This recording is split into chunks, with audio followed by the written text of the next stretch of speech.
Have you ever wondered how this area got the name Holyrood? A very long time ago, this area was a forest called Drumshoe. In around 1128, this place was thick trees and marshes dotted all around.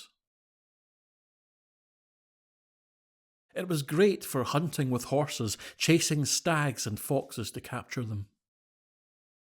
King David was drinking heavily with his men at court, drinking red wine known as the blood of Jesus until they became intoxicated. He ordered, "Come on everyone, let's go hunting. Get the horses, come on." They shrank back, worried. They nervously suggested, "It's better to stay, not go." "No, come on," David exclaimed. He began getting ready, donning his hunting clothes. He called for the dogs to be mustered, the entire pack. "Come on," he called, and his men quickly mounted horses and pulled on their gear. Once all were ready, he called, "Come on," and rode out, the dogs running beside him. All his men followed, speeding through the trees on horseback.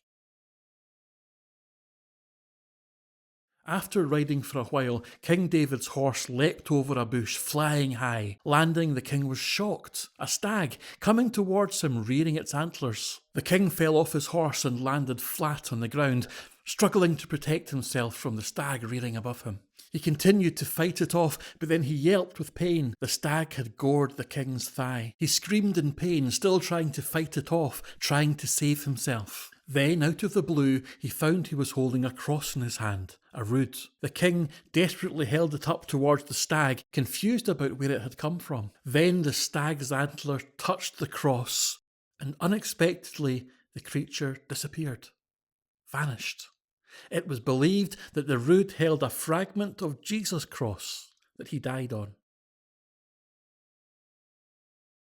The king's thigh was injured badly. He felt great pain and the blood was gushing. His men were looking for him, caught up with him and saw what had happened. "Come on," they called to the others, "we need assistance." They dressed the wound to stop the flow of blood and wrapped the thigh up tightly. They lifted David onto a stretcher on their shoulders and trudged through the forest until they arrived at Edinburgh Castle. They set him down, tucked up comfortably in bed to rest, and left him alone. That night, sound asleep, he had a dream where a voice commanded him.